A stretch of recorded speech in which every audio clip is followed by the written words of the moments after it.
4월 24일 오전 10시입니다. 오늘 코스피는 거의 등락이 없는 정도로 소폭 하락하고 있는 그런 상태입니다. 어제 좀 자동차주가 좀 많이 반등을 했었죠.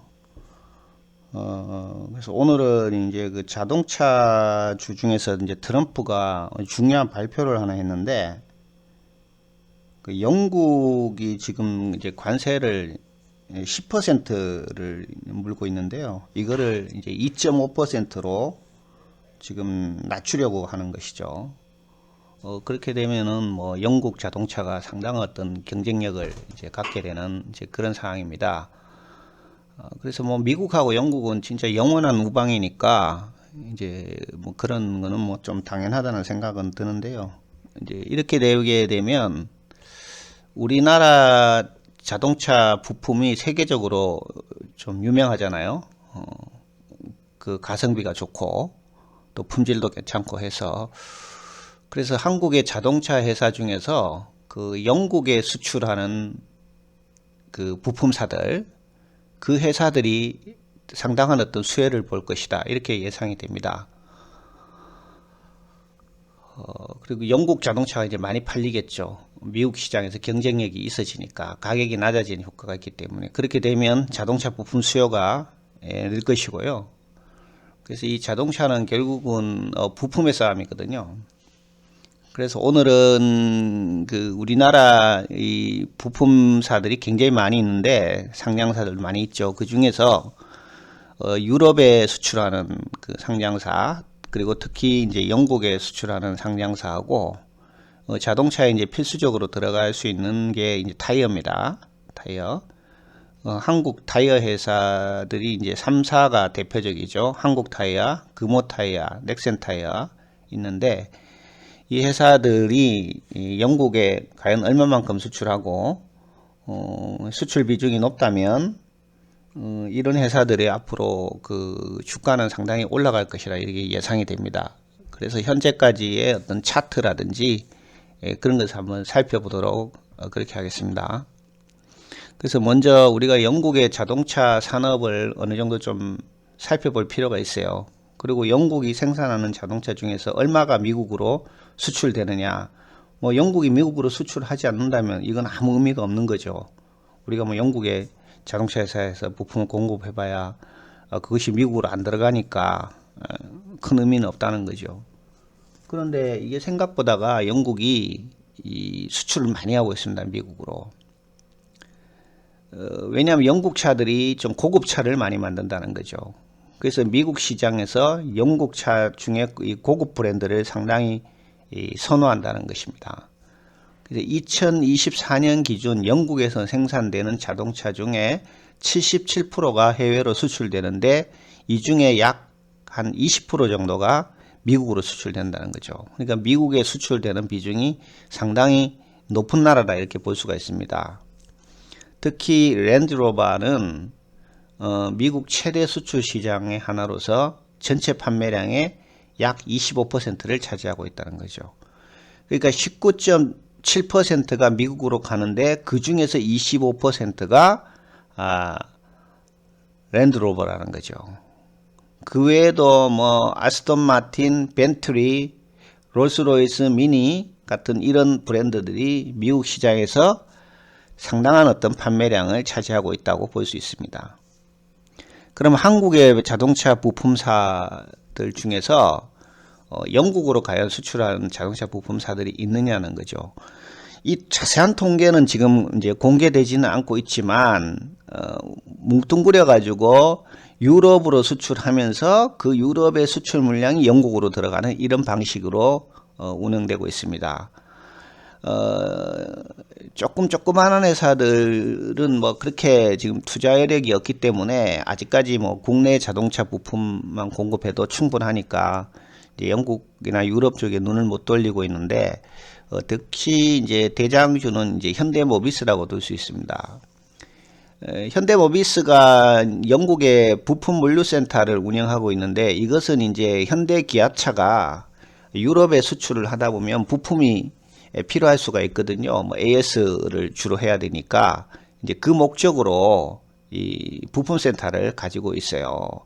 그러니까 완전하게 어떤 부품을 영국에 수출한다기보다는 아직까지는 주로 부품 관리에 치중하고 있습니다.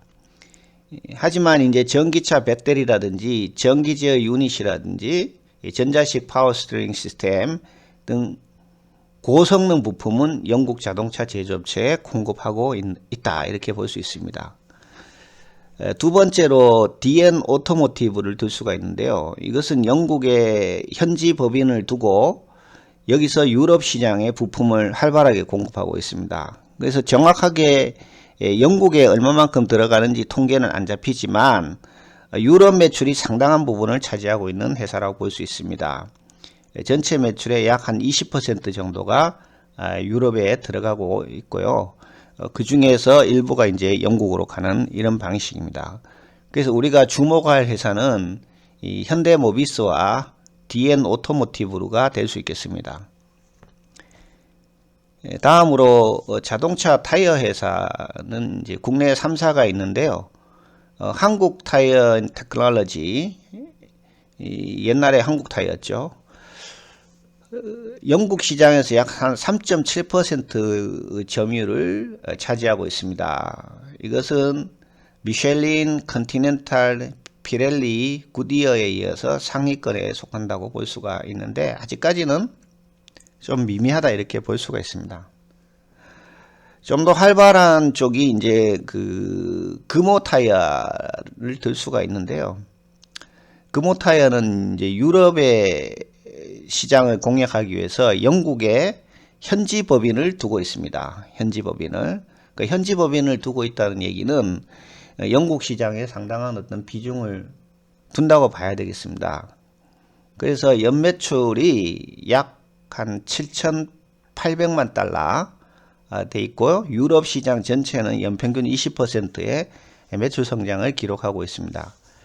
넥센 타이어는 체코에 위치한 유럽 공장이 있어요. 그래서 여기서 유럽 전역의 타이어를 공급하니까 사실 뭐 체코하고 영국이 그렇게 뭐 가까운 거리는 아니잖아요. 뭐 유럽 지역이라는 건 있지만, 그래서 우리가 좀 주목해야 될 회사는 이 영국의 현지 법인을 두고 있는 이 금호 타이어라고 볼 수가 있습니다.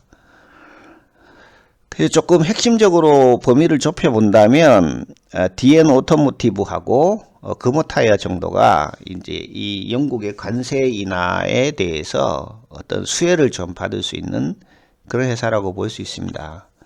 그래서 우리가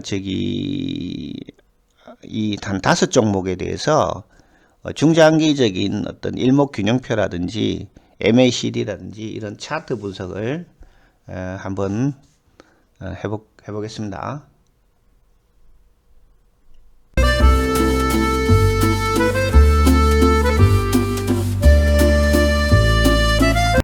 자, 현대모비스 차트죠.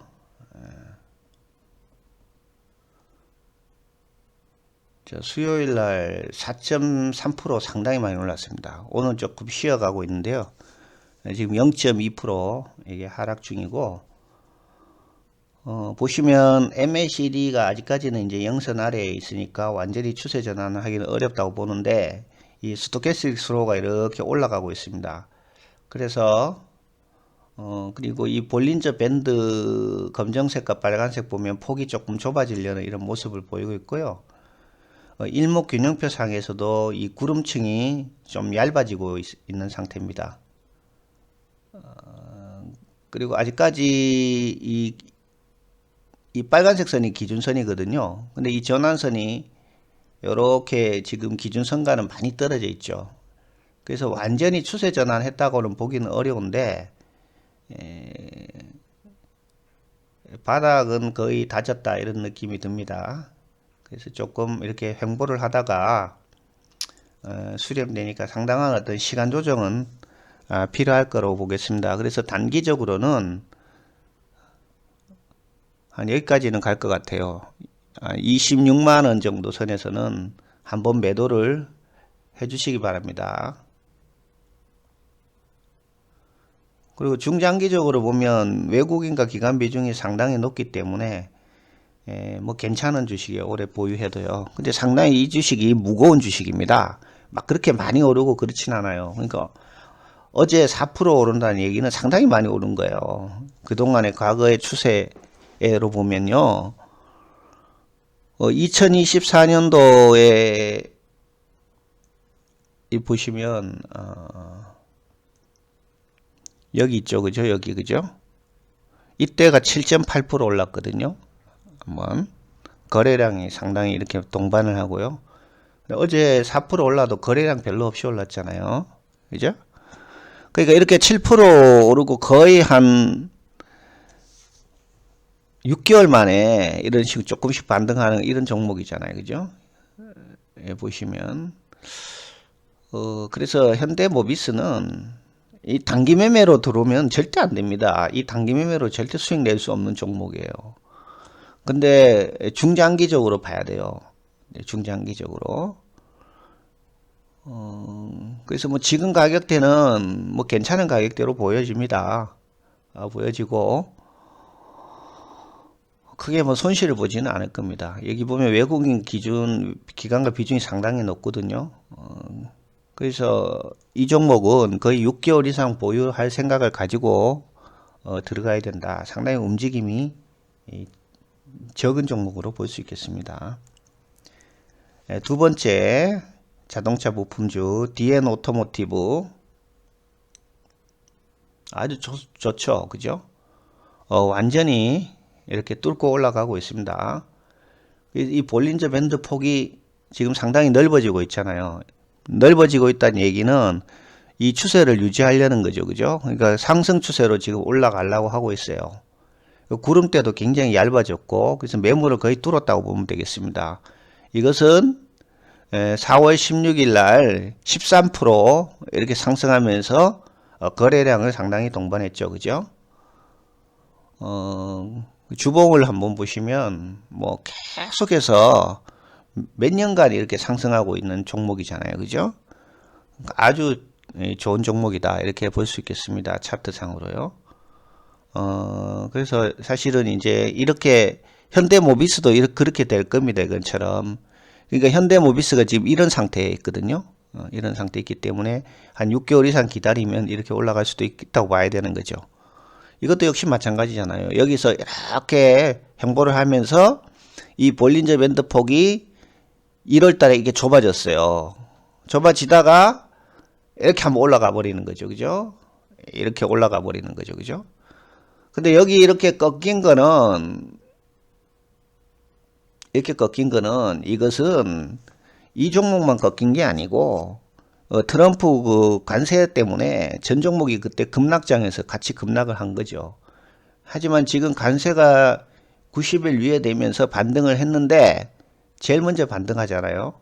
이렇게 반등하잖아요. 그러니까 이거는 계속 추세가 살아있는 종목이기 때문에 반등을 하는 거예요. 죽은 종목들은 호재가 나와도 반등을 못 한다는 거죠. 어차피 이 업황 자체가 기울어지고 회사의 펀더멘탈이 없다 보기 때문에 안 되는 겁니다.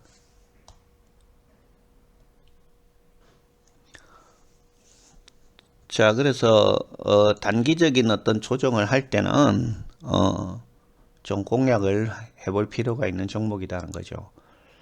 그래서 지지선은 어떻게 봐야 되냐면은 이런 거 종목의 지지선은 이렇게 길게 올라왔잖아요. 길게 올라온 종목 같은 경우에 3분의 1 이하로 떨어지면 안 되는 거지. 여기 한 3분의 1 정도 보면 이 정도 되잖아요. 그죠? 요게 딱 지지가 된다는 얘기죠. 22,900원. 이 정도 지지가 되면은 다음에 다시 또 반등하는 거죠. 이게 깨고 내려오면요. 그 다음 지지선은 어떻게 되냐면 여기 올라온 길 있죠? 이거 여기가 지지선이 돼요. 이 구름대. 27,000원이 2차 지지선이 되겠습니다.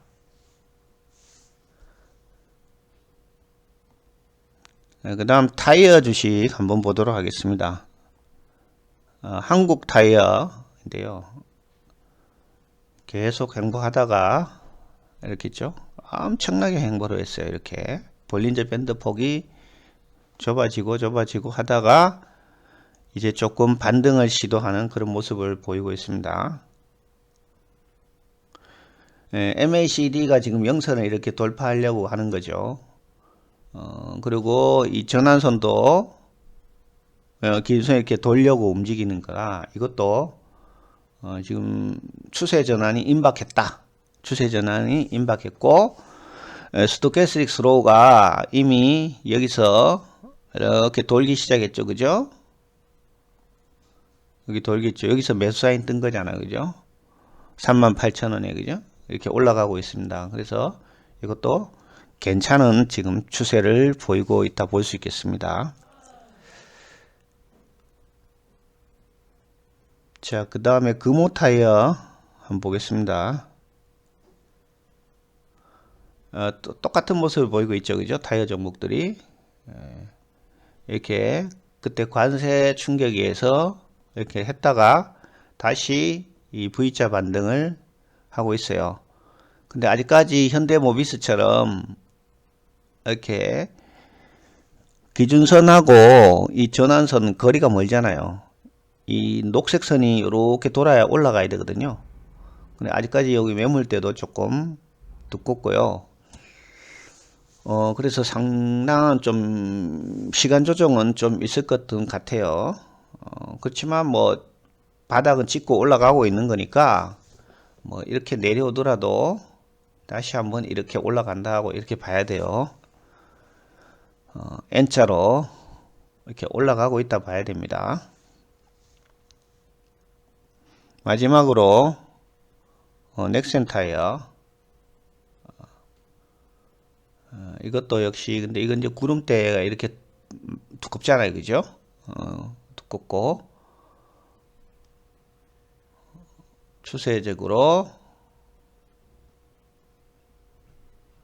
신용도 상당히 많고요. 영선 아래로 많이 떨어져 있고 그래서 요거는 조금 아직 아닌 것 같아요. 아닌 것 같고 당장의 어떤 반등을 기대하고 수익을 보려면 한국 타이어를 공략을 해야 되겠고 영국의 어떤 그 브랜치를 가지고 있고 중장기적으로 성장 가능성이 높은 것은 결국 이제 금호 타이어라고 볼 수 있겠습니다. 단기적으로 볼 때는 한국 타이어고 좀 중기적으로 보면 넥센 타이어가 되겠고요. 또 단기적으로 볼 때는 현대모비스보다는 DN 오토모티브가 좋아 보이겠습니다.